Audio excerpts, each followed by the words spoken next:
সব মানুষ কি খেতে পারতেছে? এখন বলতেছে 210 টাকা। আর মাত্র কয়েকদিন পরেই ঈদুল ফিতর।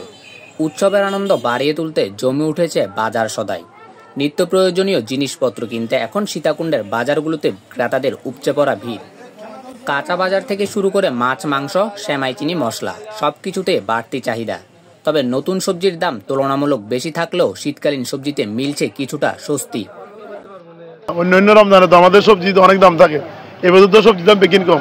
এবার আলু বেচছি আমরা 60 টাকা, এবার আলু বেচতেছি 25 টাকা, টমেটো বেচতেছি 15 টাকা 20 টাকা, তারপর কাঁচামরিচ বেচতেছি 50 টাকা 60 টাকা, ওই বোতল বেচছি আমরা 400 টাকা কেজি। তবে স্বস্তি নেই মুরগির দামে। হুট করে ব্রয়লার মুরগির দাম 180 থেকে বেড়ে 210 টাকা হয়ে গেছে। এতে ক্ষোভ প্রকাশ করেছেন সাধারণ ক্রেতারা। মুরগির দাম ওরা ব্যবসায়ীরা আর কি হঠাৎ করে কতটা দাম বাড়াই ফেলছে, বুঝছেন?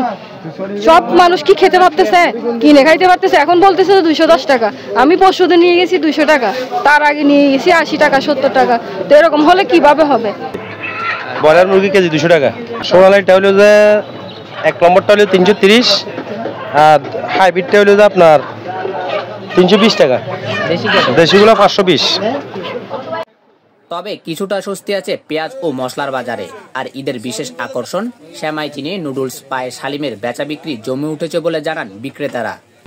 একদম কম, সর্বনিম্ন আপনার 30 টাকা থেকে ইন্ডিয়ানটা 60 টাকা, আর একটা দেশি ভাবনারটা চলে 40-35 এরকম আর কি। এগুলো সর্বনিম্ন রেট।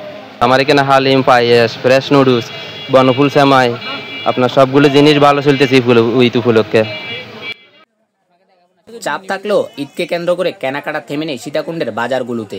সাধ্যের মধ্যে যতটুকু সম্ভব বাজার করছেন ক্রেতারা, আর বিক্রি থাকায় খুশি ব্যবসায়ীরাও।